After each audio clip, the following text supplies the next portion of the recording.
Today's episode of the Bleav in Steelers show is brought to you by betonline.ag. It is NFL Draft Week, Thursday, Friday, Saturday. We've got you covered here on the Bleav in Steelers show. But before you tune in and listen to Ike and I's insight, we want you to head over to betonline.ag because there are many NFL draft prop bets to place a wager on. 365, 24/7, 7 days a week. Make sure y'all go to betonline.ag. It's really easy to get started. Head over to the website today or use your mobile device. Just use our promo code BLEAV, that's BLEAV, to get your 50% welcome bonus on your first deposit. Bet online, where the game starts. All right, cue the music. It's time to start the show.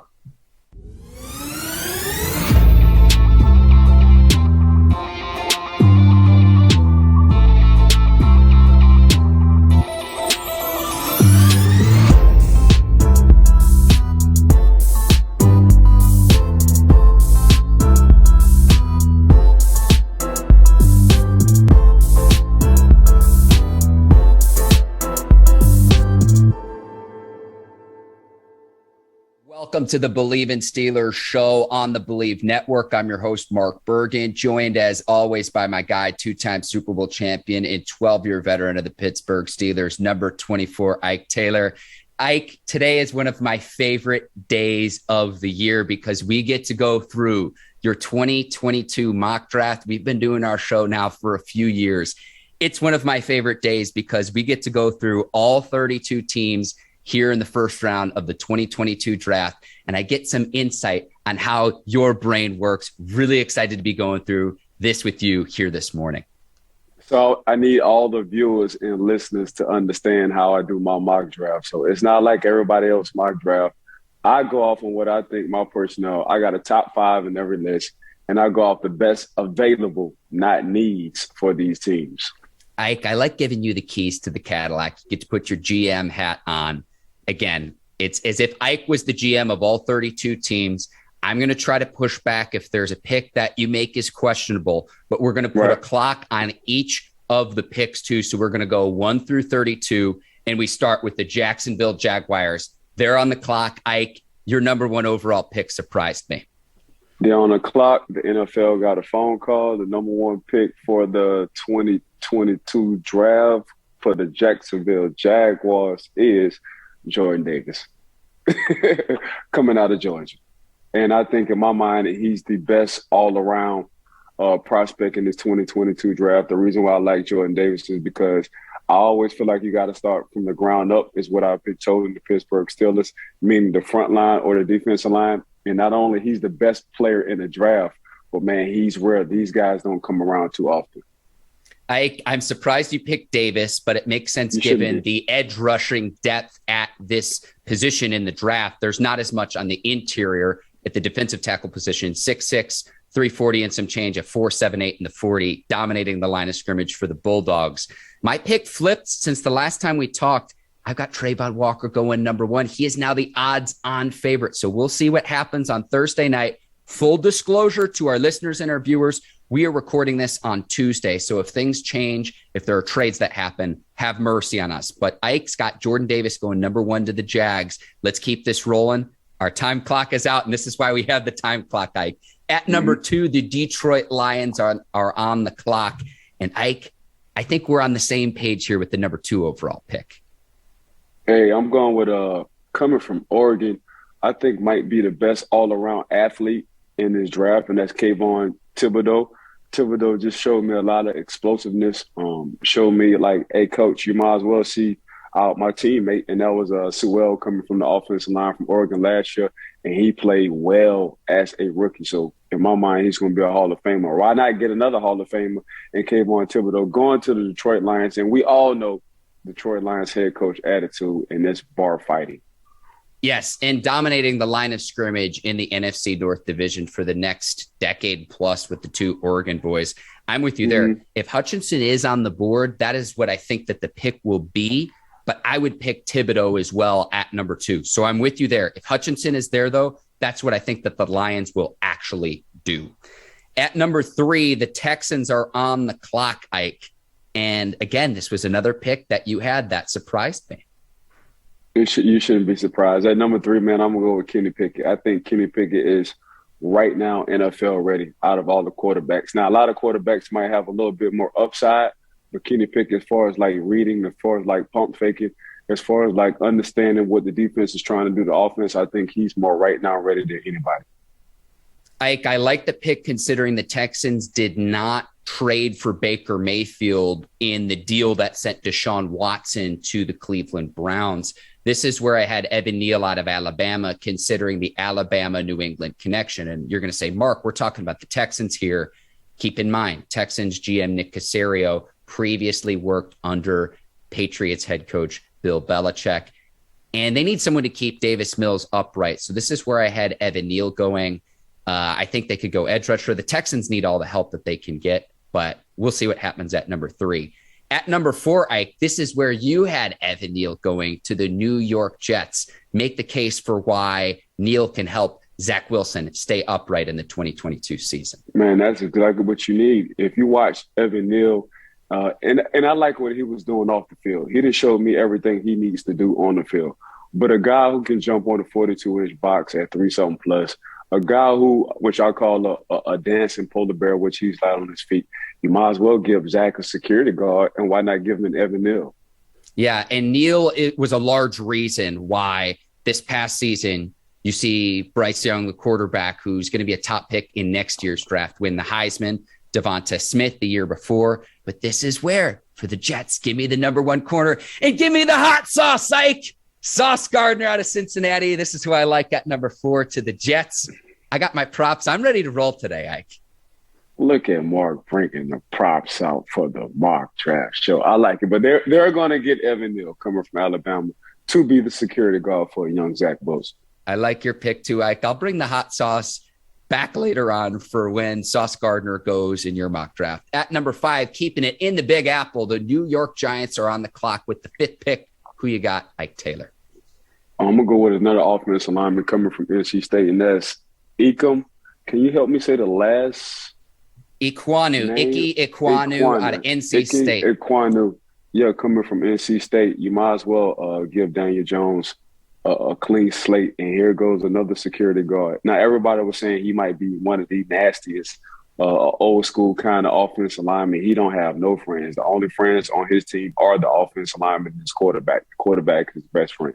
So you might as well give Daniel Jones a fair shot, and that's upgrading the offensive line. Here we go from NC State, EKWONU. Yeah, and the Wolfpack would give their linemen a bottle of maple syrup for every pancake block. So I wish I could ask Icky, like, how many bottles of maple syrup do you have? Because he had plays where he had multiple pancake blocks on a single play. So I like that pick. He is also my pick for the Giants at number 5, Ike. At 6, the Panthers are on the clock. I think they go quarterback here, and you do as well, but we have 2 different quarterbacks going here. Ike, the floor is yours. You go first. Yeah, I'm going to go ahead and get Willis from Liberty. And the reason why I'm going to get Willis from Liberty, because you still have Sam Darnold.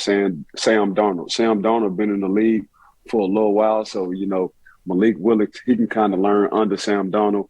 I don't know if he plays well. Sam Darnold might stay in. If he doesn't play well, I'm sure they're going to install Malik Willis. But at the same time, man, just give Malik Willis a little time. There's no need to rush him. And it might just upgrade Sam Darnold and his mindset and his mentality. He might play better than he ever played. But this is the way the NFL is going right now. You got to have 2 quarterbacks if you can, 2 good quarterbacks. So this might be trade bait for either or. Time will tell. But I'm going with Malik Willis going to the Carolina Panthers. Yes, I had Pickett going here out of Pittsburgh. And I think the key here is this. The Panthers were also a team favored to trade for Baker Mayfield. That has not happened. Sam Darnold and PJ Walker are on the roster. So whichever rookie that you draft here, if you do decide to go quarterback for the Panthers, they don't necessarily need to start week 1 of the 2022 season. Again, I would be surprised here too if the Panthers don't go quarterback, but we shall see with the number 6 pick. Giants are back on the clock at number 7, and you had a receiver here, Ike, your first wide receiver off the board, and that is Garrett Wilson out of Ohio State. What did you see in Wilson to have him going to the Giants at number 7? Just NFL right now, ready. You know, so we already got an offensive lineman. You have your athletic quarterback, Daniel Jones. Daniel Jones did win you some games with his legs. I don't want Daniel Jones running as much now this year than he was in years before. So I'm going to go ahead and give him, in my mind, Garrett Wilson, who I had #1 receiver coming off the board from Ohio State. Yeah, if not for Jameson Williams' injury, Ike, I might say otherwise. But what I noticed with Wilson's tape is that he made the first defender miss on pretty much every time he touched the football, which is rare for a skill position player. This is where I had Travon Walker out of Georgia going, considering sliding all the way to #7. Initially that's where I had it. Again, I think he'll be the top pick now. Maybe this is where Hutchinson goes. Maybe this is where KAYVON Thibodeaux goes. But the reason why I initially had Walker was because he would reunite with his Georgia teammate Azeez Ojulari and give the Giants a nice pass rush foundation. But good pick with Wilson here, Ike, and I think it makes a lot of sense. You want to see what you have in Daniel Jones at the quarterback position to see, is he the guy moving forward? One other thing as well, the Giants have 1 week to decide if they want to give Jones and award him the 5th-year option. That would kick in the 2023 season. They still have yet to decide. They have a week to do that. We'll see what the Giants front office decides there. Good pick with Wilson at #7. At #8, Ike, the Atlanta Falcons, and you went with a DB here. You goddamn right I did. You went with the hometown kid too, Ike, and I'm not surprised either, given your connection to New Orleans. That's where you're from. But LSU's Derek Stingley is who you got at #8 with the Falcons, Ike. Just make the case here for why you had Stingley going at #8 to Atlanta. Primetime player will go to a city that's primetime, then played enough bowl games in Atlanta, which was primetime. The best all-around corner, the best athlete on the field when Derek Finley Jr. steps into the building. Not only could he play DB, but if you ask any receiver from LSU who was probably the best receiver, they would say Derek Stingley. Then when you watch his tape, you just see, man, he just doesn't panic when it comes with the ball coming in the air. What he did as a freshman is what people look for as a progression in sophomore, junior, senior. So he did everything in 1 year. So the fact that he did everything in 1 year as a freshman showed Derek Stingley been NFL ready since he was a freshman. Yeah. I question his ability to stay on the field a little bit, and hopefully he can stay on the field, because in that 2019 season as a true freshman, he was one of the star players of a team that was absolutely loaded. This is where I had Garrett Wilson out of Ohio State at #8 to help with Arthur Smith in that offense. You're going to bring in Marcus Mariota, new quarterback. Kyle Pitts is entering year 2, and they finally figured out what to do with Cordero Patterson. Give me Garrett Wilson out of Ohio State here. At #9, the Seahawks are on the clock. And Ike, you stole my pick. You took who I originally had to the Seahawks at #9. This to me is like the biggest question mark in round 1. So we really don't know what the Seahawks, because the Seahawks be like all over the place. But at the same time, man, I do, when you want to talk about a Pete Carroll, he loves anybody on defense. And if you had to mix in a Sasquatch and a Hawk and give him a cousin or a little brother, his name would be Kyle Hamilton. And he just showed me everything he needed to show me when it came down to watching tape. 6'4", 220 plus, a guy who's a ball hawk, so he's able to have range. He's able to play in open space, a guy who can come downhill, and we call it FaceTiming, meaning face-to-face when it comes down to a tackle, a guy who's very instinctive. So he was just on a level more than anybody else when it came down to the safety positions. Everything else kind of fell off. Kyle Hamilton is going to the Seattle Seahawks. No, I didn't steal your pick. You said it before me. But if you say I want to steal your pick, I stole your pick. Well, I changed it because I'm looking at the contract situation of both Jamal Adams and Quandre Diggs. And there you have a lot of money allocated to those two players. So then maybe you would try to flip those players. I don't know what. I am not an expert on, okay, if you cut ties with those two players and you drafted Hamilton, what happens to your cap situation? We have 32 teams to get through. Not an expert there, but this is where I had Charles Cross out of Mississippi State, the offensive tackle, because Dwayne Brown is gone. He's held down that left tackle position for years in Seattle. So you fill that spot.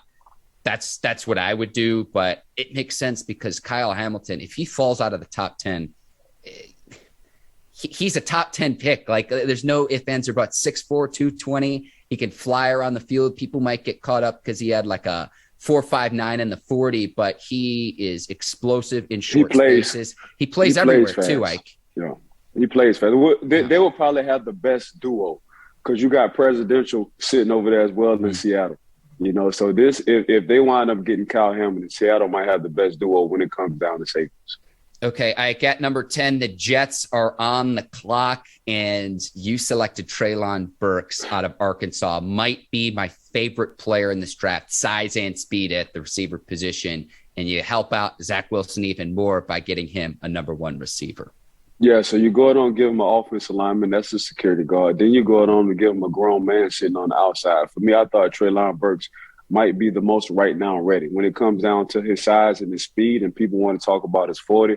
But you got to take the 40 out of it. That's just, you know, football and shorts. Football is in helmets and shoulder pads and equipment. What exactly did Treylon Burks do when he was in Arkansas? He ran past DBs who are going to get drafted in this year's draft. He ran past linebackers who are going to get drafted in this year's draft. He was always open. He had combat catches. So you go on to give Zach a weapon, not only on offense, somebody to protect him, but you give him a weapon on the outside, and Treylon Burks, he's the most right now big receiver ready in this draft.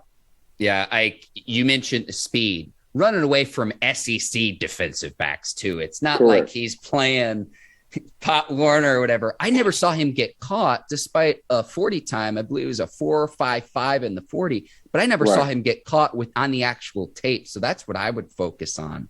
Playmaker for the Arkansas Razorbacks.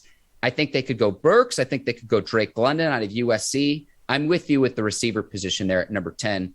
Receiver and edge rusher are the 2 position groups, Ike, that I think are most deep in this year's draft. So I like Burks at number 10. We'll see what the Jets do there.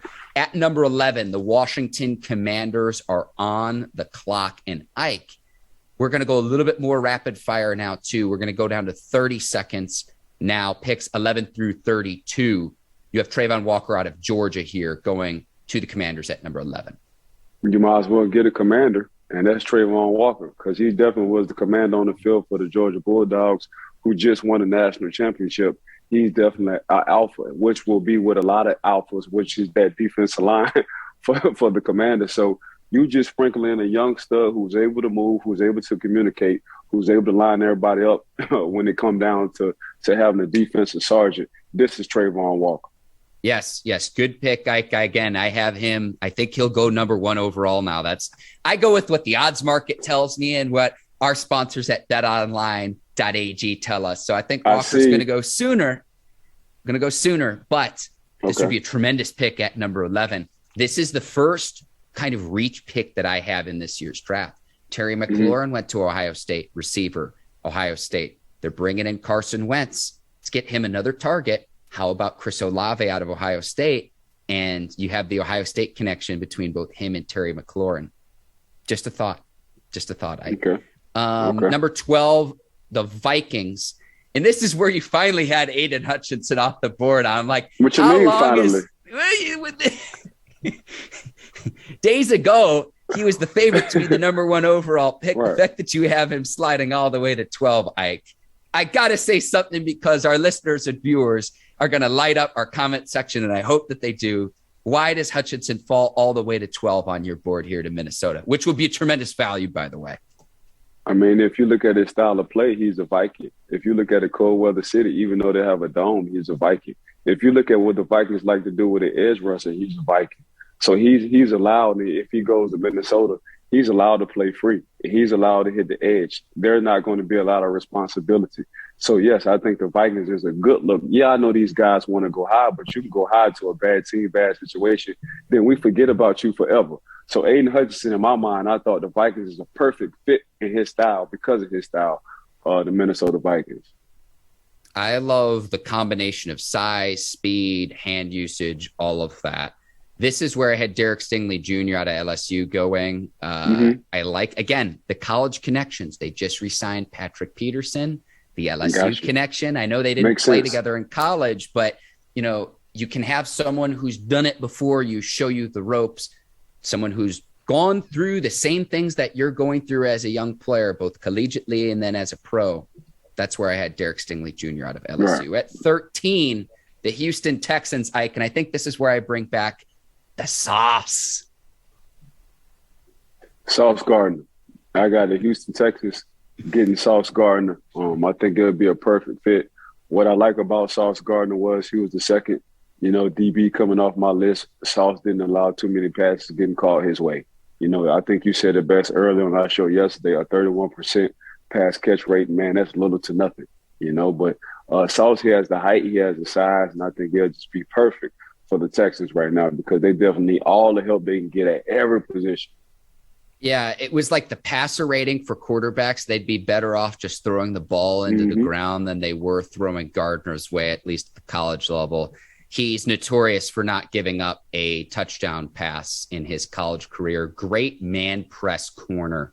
That is an excellent pick at 13. That's where I had Kyle Hamilton out of Notre Dame going to the Texans.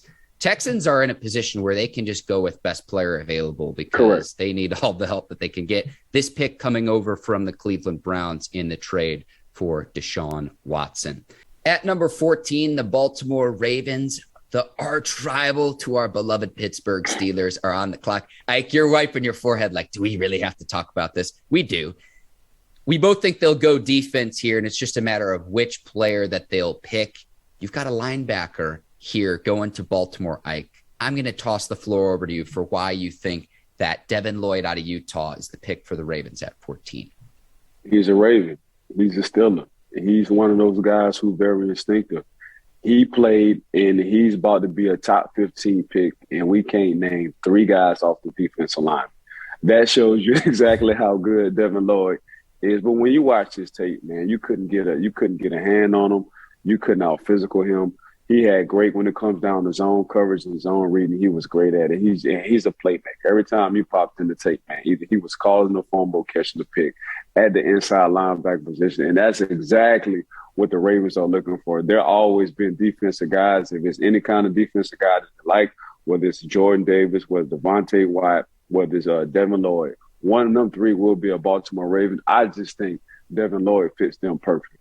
Yeah, when I popped on the tape for Lloyd, it's like, am I watching a linebacker or a DB? Because he absolutely flies to the football. It's no surprise he played other positions other than linebacker coming into Utah. I like that you recognize that he didn't have up front what, say, the Georgia Bulldogs had in the 2021 season. Excellent pick with Lloyd here going to the Ravens. I think that's likely. However, this is where I've got Jordan Davis out of Georgia going to help plug that interior. I can see that. Yeah. So I'm hoping the Ravens hold off on Jordan Davis because I want him to go to our Steelers at number 20. I'm going to be holding my breath here because it's just like, man, I am hoping the Ravens don't rob who we want the Steelers to draft with the 20th overall pick. But this is where I've got Jordan Davis of Georgia going. Okay.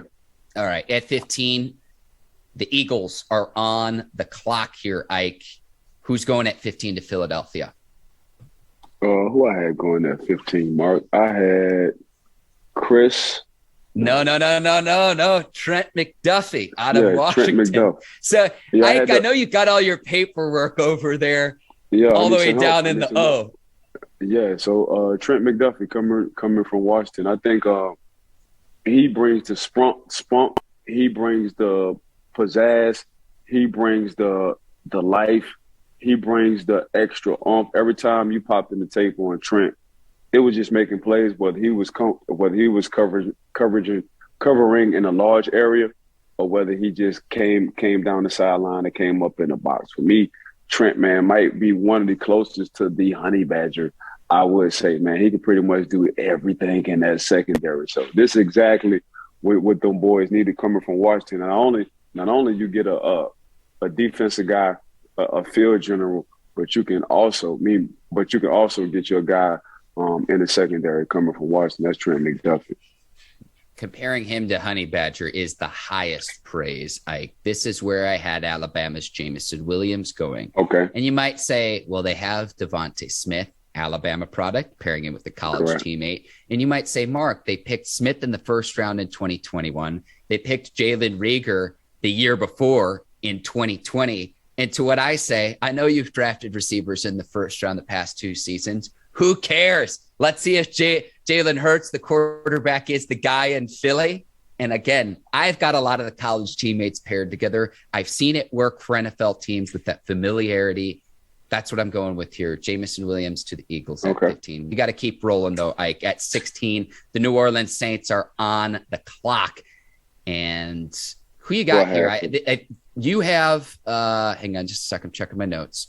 This pick makes a lot of sense, Ike. You have Charles Cross out of Mississippi State, considering the Saints lost Terron Armstead in free agency. Armstead signing, I Bleav, with the Miami Dolphins. Let me double check that. Miami Dolphins. So they're missing one of the premier offensive tackles, one of the most sought after free agents this offseason. And you can help keep Jameis Winston upright because he's coming off an injury. I'm stealing your thunder, Ike.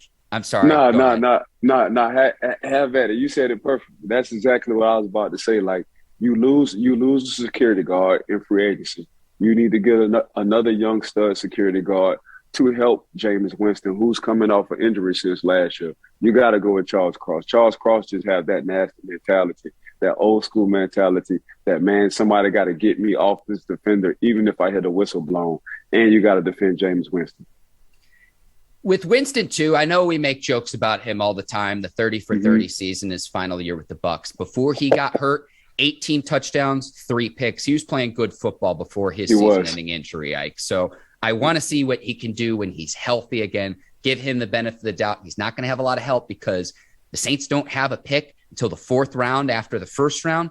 And then they were in salary cap hell. That's why Sean Payton skipped town, because he's looking at the salary cap situation saying we're $70 million plus over the salary cap. I wish Jameis the best because he was playing good ball last year before he got hurt. Good pick with Charles Cross there as well. You can't. The Saints can't miss on this pick, and I don't think you can miss with an offensive lineman on this pick, especially somebody who needs to protect your quarterback. And Charles Cross is that guy. 17, the Chargers are on the clock. This is where you've got Chris Olave out of Ohio State. 6 foot, 187, 4.39 in the 40, Ike. And this was just a smooth route runner. He's deceivingly fast. And I want to credit Ryan Day. I want to credit the Ohio State coaches, because more often than not, with both Olave and Garrett Wilson, they were wide open on a lot of the highlights that they had. But got to give credit where credit is due. The 2 Ohio State boys probably had the best receiving tandem in all of college football this past season. No, 100%, man. Why not copycat and see what the Cincinnati Bengals doing with 3 good studs at the wide receiver position? Why not copycat and see what the LA Rams are doing when they got 3 good studs at the wide receiver position? Why not give Chris Olave? Why not give Justin Herbert another guy to target? So you already got Keenan Allen and company. You have a tight end sitting over there with the LA Chargers. You might as well give him another young stud receiver who don't have to come in right now and be the man. He can still learn from Keenan Allen. He can still learn the system. You still give him a young quarterback and Justin Herbert. Now we got action. So I understand it's a copycat league, but now with these young quarterbacks, give them as many options as possible. Send Chris Olave to the LA Chargers.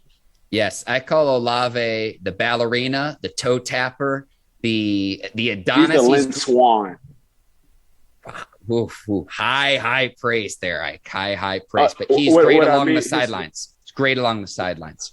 Correct. With his play, it's a lot of finesse in this play. It's a lot of smoothness in this play. That's what I liked about Chris Olave. All right, 18, the Eagles are on the clock. You've got Trevor Penning out of Northern Iowa, an absolutely nasty offensive tackle here, Ike. The one clip of Penning that was cracking me up, I think it was during the Senior Bowl, where he's dominating some edge rusher line of scrimmage, and he throws the edge rusher like into the legs of the quarterback. You know the clip I'm talking about, but this is a guy who's got a mean streak at the offensive tackle position. That's Trevor Penning out of Northern Iowa. You have him here at 18 to the Eagles. Yeah, you got to protect Hurts. You liking Jalen Hurts like that. We saw what Jalen Hurts, not only what he can do with his legs, he got better as a passer with his arm, man. You might as well protect him as well if you think he's going to be the future, and protect him with a Trevor Penning. Ike, this is a good pick again, a nasty player. And again, you want to see what you have. Is Hurts the guy? That's one of the big question marks that I have going into this season. Eagles have 2 first-round picks in this year's draft. So we'll see what they do. I'm really curious because they have some draft capital. They could trade up. They could trade back if there's a prospect they really like. For this exercise, we're going pick by pick. We are not going through trades. You have Penning here going at 18. At 19, the Saints are back on the clock, Ike. And considering our sponsors, betonline.ag, I like it when you double down and you've got another offensive lineman going to the Saints, and that's Tyler Linderbaum out of Iowa, maybe the best zone blocking run offensive lineman in this year's draft. But I like that you're not just going with one, but two offensive linemen here for the Saints.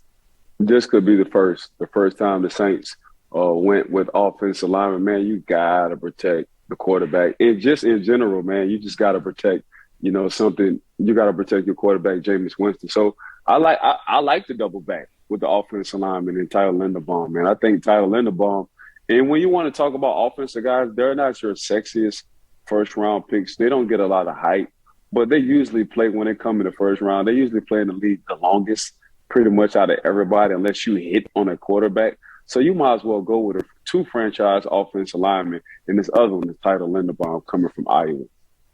Yeah, and maybe this will lure Sean Payton back to the Big Easy when he says, wow, I've got guys dominating the line of scrimmage, Ike. Yeah, he definitely ain't coming back because that cap's still too high. Listen, we'll see Sean Payton in Dallas in the 2023 season, Ike. You called that first. I'm stealing your thunder, but I thought that was just tremendous insight. If Dallas is one and done in the playoffs, say, this upcoming season, I'm getting off track here. At number 20, our beloved Pittsburgh Steelers are on the clock, Ike. If Jordan Davis or Malik Willis are here at number 20, I think those two players will be the picks.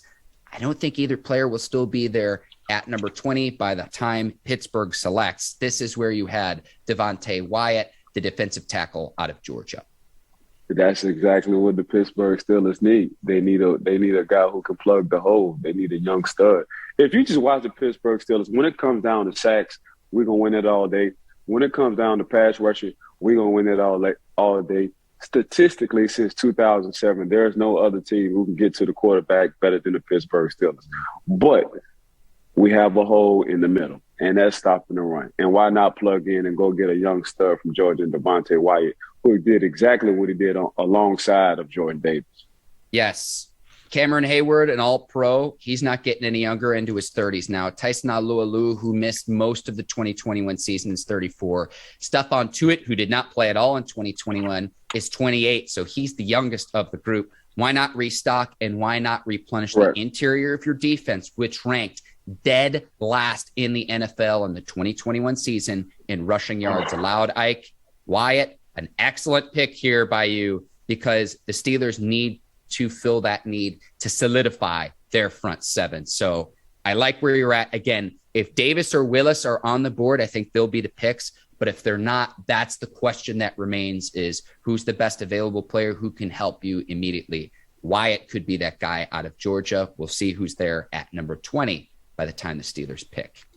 Number 21, the New England Patriots, Ike. We both have defensive players, but you have them filling a hole considering that they did not re-sign quarterback J.C. Jackson. Jackson's off to the Los Angeles Chargers. You have them filling a need here at 21, Andrew Booth Jr. out of Clemson. Why was he your pick? Was it filling the need? What did you see here with Booth? Yeah, I just thought this one, the best available around this time and the need when it came to the New England Patriots. And, even though Coach Belichick had Tom Brady, he's always have been defensive minded, and he loves smart corners. He loves physical. He loves big corners. And this guy's super athletic. If you watch Andrew Booth Jr., when he caught his picks, he was jumping over everybody. So he don't like the ball to come to him. He attacks the football, and that's exactly what the New England Patriots need on that side of the ball to keep giving their quarterback more opportunities and more chances. But I love Andrew Booth Jr. A few things he got to work on, but going to a coach like Belichick, he'll pick up ASAP because Coach Belichick will be on his butt as soon as he walks into the facility. Young DBs, watch the way Andrew Booth high points the football, catching the ball at its highest point. This is where I had Utah's Devin Lloyd going because Patriots can solidify their linebacking situation. And man, You plug and play Devin Lloyd in there for the Patriots defense. That would be a scary, scary combination considering the coaching that he'll get under Bill Belichick and company. At number 22, the Packers are on the clock. And they have a few needs, and I think they could go in one or two directions. You've got them getting Drake London out of USC. I think that they could fill that void because Davante Adams is on the Ravens now. They did sign Sammy Watkins in free agency, but you want to fill that production left behind by one of the best receivers in the league. They also parted ways with Za'Darius Smith. Smith is now a member of the Vikings. They need edge rushing help. You've got Drake London out of USC here, though. Why'd you go receiver here instead of edge rushing for the Packers? Because they lost him a two-piece. They lost two receivers. You know, not only did they lose the best receiver in the league, they lost another receiver, and he went to KC. Valdez-Scantling. Marquez Valdez-Scantling. Yeah, so man, at least let me get one. Let me give Aaron Rodgers one weapon, and that's Drake London. And what do we know about Aaron Rodgers and what kind of receivers he like? He like big receivers who can run and who are very physical. So Drake London coming in as a rookie, man, I don't think it would be no issue. You plug and play him ASAP as soon as he stepped into the door for the Green Bay Packers with the Aaron Rodgers. Yes, good pick here, Ike. I think the Packers could go receiver. I also think they could go edge rush. Jermaine Johnson out of Florida State. Maybe my guy Arnold Ibikady out of Penn State, another edge they could go with. Maybe, was it Sam Williams out of Ole Miss? I think the Packers have options here. It's just a matter of who's at the top of their board, who grades out the highest. I think they could go receiver or edge rusher. It's a good draft to need either of those two positions. Number 23, the Cardinals are on the clock. And Ike, this was your big curveball in this year's draft. I'm tossing it over to you. The floor is yours, Ike. Yeah, we're gonna shake this one up right here. So we've been having problems in the offseason with our quarterback in Kyler. He don't want to come back unless we pay him a long-term extension. Even though he has a lot of talent and he's real good at the quarterback position, he really can't stay healthy for all 17 games or 16 games. I don't like the turmoil going on.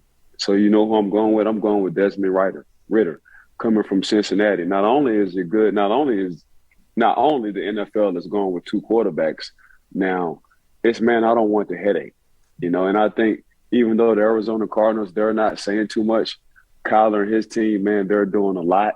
They're holding their foot ground.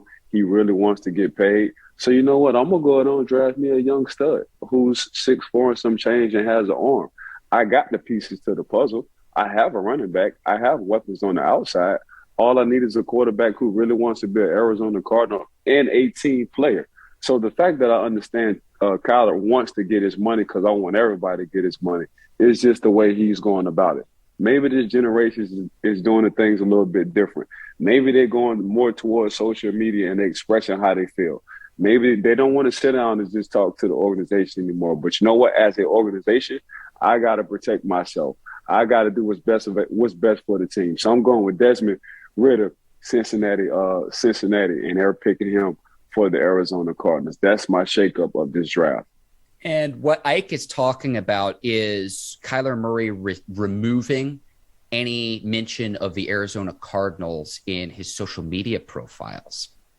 I don't know why you would do that, because that's how I know who Kyler Murray is. He's the starting quarterback of the Arizona Cardinals. I love this pick of Ridder because what you're doing to Kyler Murray is what the Cardinals did when they bounced Josh Rosen out of town. So they're Josh Rosening Kyler Murray. I love this pick. This is my favorite pick that you have in your entire mock draft, because you're giving Murray a taste of the same medicine that they gave to Josh Rosen when they shipped him out of town. This is my favorite pick that you have in this year's mock draft. Yeah, the fact that Kyler wants his money, I would never knock that. I want all the players to get their money. Of course. But I'm putting myself as a GM. I ain't got time to be playing with you, Kyler. I don't like the attitude. I don't like the way you're going about this. So we're going to do the same. We're going to do you the same way we did to Josh Rosen. We're going to Josh Rosen your butt. And if you want to be an Arizona Cardinal, you're going to wait, or you're going to sign a deal with somebody else. but we definitely have options, and it's called NFL draft picks, and we're going with Desmond Ridder. The Cardinals could go with the quarterback. I have George Karlaftis out of Purdue going here, considering the loss of Chandler Jones to the Raiders, which, by the way, note this, might be the most underrated move in all of free agency. They also need a receiver because Christian Kirk is off to Jacksonville. They re-signed A.J. Green. This is where I also think TREYLON Burks could be a potential fit. Cardinals have options here, and like the Packers, they need receiving help. They need edge rushing help. It's a good draft to need either of those things. Ridder at 23, though, Ike, this is my favorite pick that you had in this year's mock. We got to keep this rolling, Ike. 24, Dallas Cowboys on the clock. Nakobe Dean out of Georgia. Pairing him and Micah Parsons together, it made my brain explode. Yeah, you talking about a 1-2 punch or a 2-1 punch, man. Nakobe Dean, he was another one of these generals coming from Georgia, national championship guy. Georgia's got, and we talked about this on the show, man. Man, Georgia going to at least have 7 to 8 guys go top 40 when it comes down to this NFL draft. But you pair him with a young number 11, Micah Parsons, Nakobe Dean sitting up in that middle. What else you need? What else you need from the Dallas Cowboys? Of course, they need needs, but man, they got style, they got physicality. Now you don't have to put everything on a Micah Parsons. Now Micah Parsons can really be Micah Parsons. So if you want Micah Parsons to sit in the inside, he can. If you want him to come off the edge, then he can. But you can only do that if you got another field general, and that's Nakobe Dean coming from Georgia. I went a little bit of a different direction. I went with Arnold Ebiketie, the Penn State product, because they were college teammates. So I'm getting the college teammates again together. Again, pairing them with Micah Parsons, and if you're an opposing offensive player, good luck at having success against the Cowboys. It's funny because their defense is like now a strength, considering like a year ago, that was the question mark. They loaded up on defensive players in last year's draft, and Micah Parsons coming off NFL Defensive Rookie of the Year in the 2021 season. 25, the Bills are on the clock, Ike, and I love your pick here too. I don't love all of your picks, but Breece Hall out of Iowa State help Josh Allen in this offense fill that final missing piece. You'd have a nice little pairing with him and Singletary in the backfield too, so the load wouldn't fall all on Breece Hall. An explosive runner, 4.39 in the 40, a 40-inch vertical, 10.5-foot broad jump. He's got nice hands out of the backfield too. A do-it-all back from the Cyclones. Good pick here at number 25 to the Bills. This is exactly what the Bills were missing. Singletary is more of a scat running back, more of a second running back.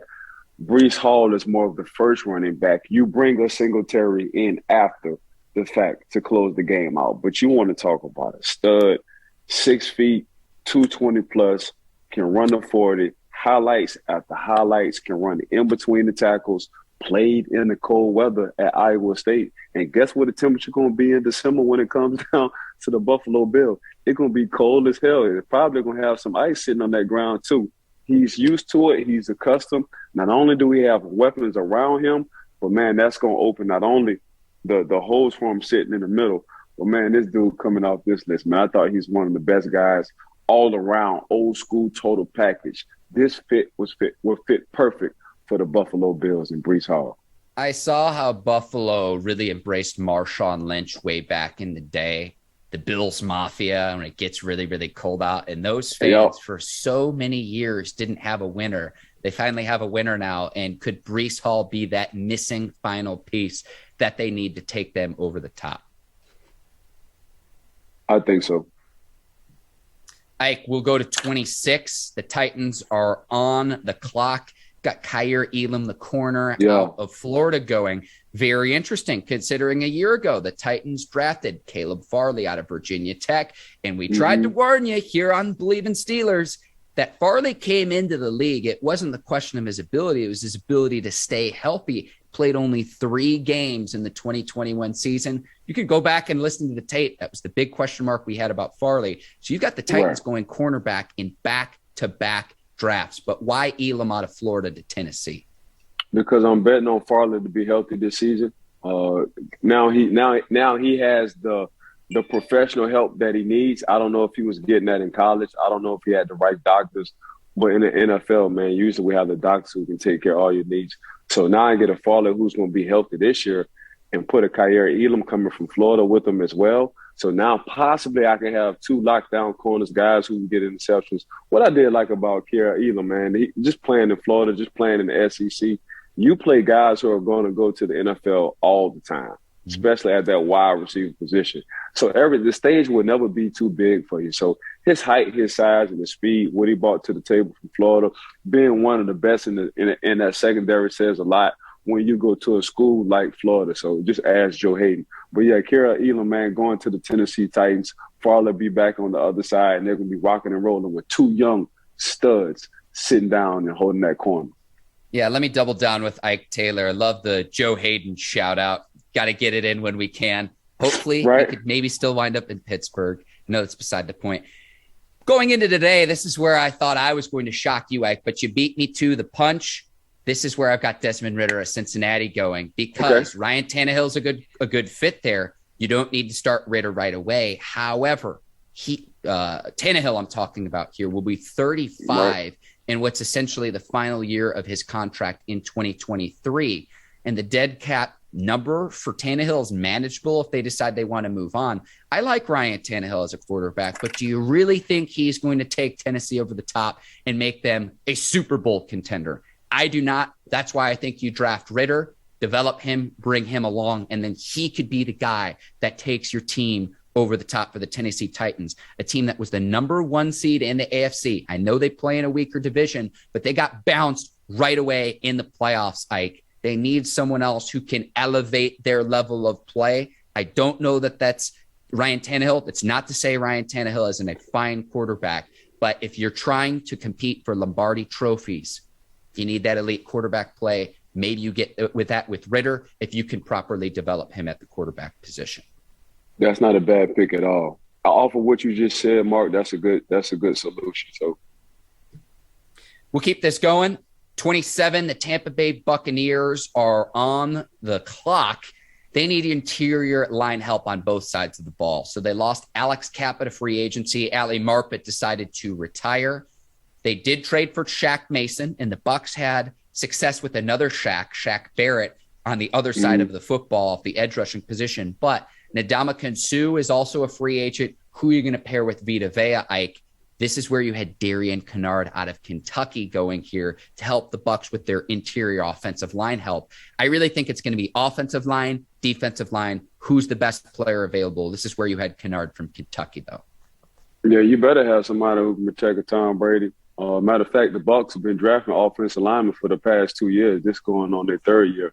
And you seeing this has been nothing but helpful when it comes down to that quarterback position, to protecting the quarterback. Tom Brady really hasn't been getting sacked in his elder years in the league, and this is exactly what you need to do. So not only are you building the present right now, and that's protecting Tom Brady because he came out of retirement, you're building for the future as well. So just picture these guys playing 4 and 5 years down the line, what they're going to do to the next quarterback for the Tampa Bay Bucs. But right now, you need an offensive lineman to keep protecting Tom Brady. This is Darian Kennard coming from Kentucky. And the Bucs hit on Tristan Wirfs, the offensive tackle, a few years ago. He was a first-team All-Pro. So you're spot on there in terms of being able to keep Brady upright now that he's into his 40s. He's getting up there, Ike, but coming back for another year. Not going to knock the GOAT. You got to keep him healthy, though. 28, the Packers are back on the clock, Ike. And this is where you have Ole Miss, Sam Williams. Again, need some help with the edge rushing position because Zadarius Smith is no longer a Packer. Yeah, so Smith left because you just had to cut ties and do what you need to do. Now, Sam Williams, for me, man, he just was a stud. And we talking about usually these guys, if you look at the front from Georgia, they have 4 down linemen. Sam Williams stayed in the backfield, and Ole Miss ran 3 down linemen. But he just reminded me of a Julius Peppers kind of body. He's a big, thick, solid guy. He's going to be so happy once he gets to the NFL because he's been getting double and triple teamed from the offensive standpoint because he was that good as a defensive lineman. He's going to win a lot of one-on-one matches, man. So Sam Williams to the Green Bay Packers this year. Good pick, Ike. And again, we talked about the Packers a little bit earlier for their earlier pick. Receiving help, edge rushing help. It's a great draft to need either of those 2 players. So depending on what they do with their first pick that they have, I think they do the opposite with their next pick. It just depends on who's available by the time that they select at 22 and then at number 28. 29, the Chiefs are on the clock here, Ike. This is where you have Jameson Williams. And the fact that the Chiefs could get Williams this late in the draft is only a result of his injury. You go with Williams to fill the void left by Tyreek Hill and all of those picks that you get in the trade for Hill. And the Chiefs are coming out net positive, if you ask me. If Jameson Williams falls all the way to the Chiefs, let's just reload here, because you're getting a player, if he's healthy and right, very, very talented. Yeah, I mean, let me turn it over to you, because if he falls to the Chiefs, it's just like, man, it was all worth it in that Tyreek Hill trade. Which is a strong possibility that he could fall to the Chiefs. And the reason why, because his injury in the national championship game. But the good thing, if he do fall to the Chiefs, man, there's no rush to get him on the field.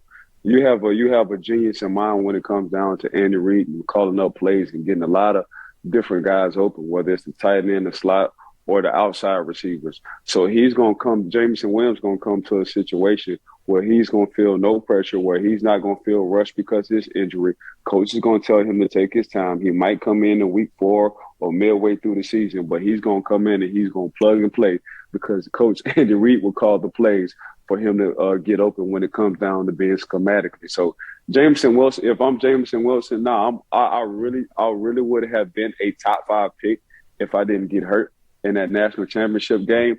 But man, what a blessing in disguise that I fall down to the Kansas City Chiefs and the Kansas City Chiefs, man. And I get a head coach like an Andy Reid who can find multiple ways to get me the ball. Yeah, and playing with Patrick Mahomes for the next, 5-10 years. I think Jahan Dotson out of Penn State is a possibility here, depending on which other receivers are on the board. But you need this to kind of replace the speedster. No one is Tyreek cheetah fast. But the way that he would pair together with the other receivers, Hardman is very fast, but you brought in Juju Smith-Schuster, big physical receiver in the slot. Marquez Valdez-Scantling from the Packers, big physical receiver. Travis Kelce, who I know is listed as a tight end, he's really a receiver. So the way Williams would complement the other receivers, to me, is just excellent. Now, the Chiefs are also on the clock again at number 30. And Ike, you had them going defensive side of the football, but they also need a cornerback, considering they lost starter Charvarius Ward to the 49ers in free agency. You went at the linebacker position. You've got Christian Harris out of Alabama here, Ike. What was your thought process here? Another field general, another teammate with teammates. I see where you're going. You like sticking with the same colleges and you like pairing up teammates. So I'm going to go ahead and do the same thing at the 29 and 30th pick for the Kansas City Chiefs. But, you can never go wrong with having a linebacker who is a field general. And that's exactly what it is. And, for Alabama, when it comes down to the defense, you have to be an alpha. You have to be a dog. You have to be a field general. And this is Christian Harris. So they're going to go back-to-back, 2 Alabama boys, Jameson Williams and Christian Harris. You can never go wrong drafting SEC, Ike. Like, show me a circumstance where that's ever gone wrong. You just can't. Now, I'll say this. I would like the pairing with the 2, considering I like my guy, Nick Bolton, who's a totally different style of linebacker, 5'11", 200 and some change, but Harris is a little bit bigger, 6'1", 226, a 4.44 in the 40 for Harris. So he can fly around the field. An 11-foot broad jump, too. Man, you have those 2 guys chasing down. Yes. So you have both Bolton and potentially Harris chasing down ball carriers for the Chiefs. It's a nice pairing, and I like the Alabama connection that you have with Jameson Williams, who you have the Chiefs taking with your previous pick. 2 more picks to go, Ike. The Bengals at 31. You've got the Baylor product here, the Big 12 Defensive Player of the Year. Make the case. Jalen Petrie, am I saying his last name correctly? Yeah. He's the honey badger, of this draft. If you watch what a honey badger went, he went late 2 in the first round. But Jalen, man, he just can. It's some things you can't coach. You can't coach height. You can't coach size. You can't coach speed. But it's something that always gonna get you over the hump, and that's instincts. And this is exactly what Jalen Petrie has coming from Baylor. super instinctive. If you didn't know no better, man, you thought this dude was Tarzan coming out the jungle because, man, he always got his way around with no GPS. You know what I'm saying? He knew what the weather was going to be without having a meteorologist. You know what I'm saying? So he knew what day it was without having a calendar. You know what I'm saying? So you just pop in the tape. He's just always around the ball.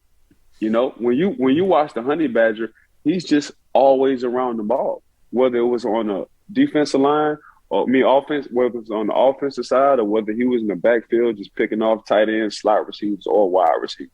He's just a playmaker. He just has that knack. So for me, man, Jalen Pitre will be perfect for the Cincinnati Bengals because that's something they don't have. They don't have a super instinctive guy on that side of the ball. That guy on the other side for them, super instinctive, is Jamar Chase. This guy, Jalen Pitre, will be perfect for the Cincinnati Bengals when it comes down to being instinctive and making plays after plays after plays. I like it, Ike. This is where I had – if Devonte Wyatt from Georgia is there, I like this pick for the Bengals considering the need to replace Larry Ogunjobi, who almost signed with the Chicago Bears but didn't pass his physical. So if Ogunjobi is going to be back, it's kind of a question mark. Again, trying to fill a need here. A team that went to the Super Bowl too, so they're pretty good at and have a lot of talent at the different positions. I have them defense, but if Wyatt's here, depending on what other linemen are available, we'll see. 32, the Lions have the last pick. This is a pick that they have from the Los Angeles Rams. If Ritter is on the board still here at number 32, I'd be surprised if Detroit didn't take him. Sam Howell is a possibility, but this is where you went with UCLA tight end Greg Dulcich. Ike, at 32, you're getting Dulcich? Yeah. It's about that time. Yeah. This is exactly what the Detroit Lions need, man. They need an offensive stud, a young stud who can help out their quarterback. And Greg, for me, man, I thought personally, just my personal opinion, Mark, he's the best receiver in this draft. A former walk-on, a guy when you want to talk about UCLA, all he did was get open. All he did was run past people. All he did was catch the ball.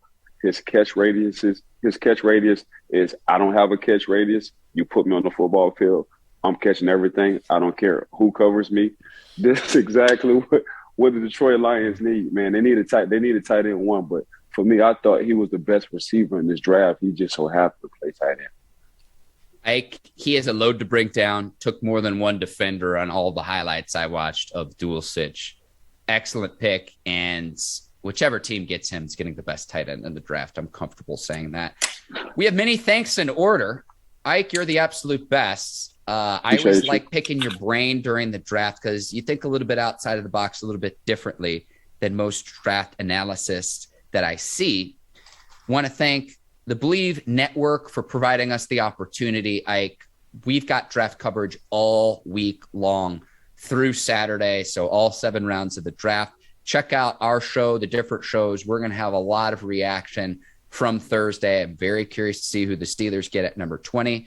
I want to thank the producers over at Brinks TV, led by John Brinkus, Courtney Vargas, Herbert Diaz, Lucy Oden, and all of the Brinks folks who help us out and make us look good here on Bleav in Steelers. Today's sponsor, betonline.ag. Again, if you've got a wager to place on the 2022 draft, betonline.ag is the place to do it. I want to thank the listeners and the viewers for sticking with us in the last month, Ike. I love going through draft coverage. Thursday is going to be like Christmas morning. I cannot wait, and I hope we get absolutely chaos, pandemonium. I want all the craziness to happen on Thursday night. I cannot wait. I second that. I second everything you said. For Ike Taylor, I'm Mark Bergin. Thank you for listening and watching Bleav in Steelers. We're going to have more reaction between now and Thursday, Friday, Saturday, so keep it here on the Bleav Network. We'll see you next time. Until then, take care and so long, everybody. Peace.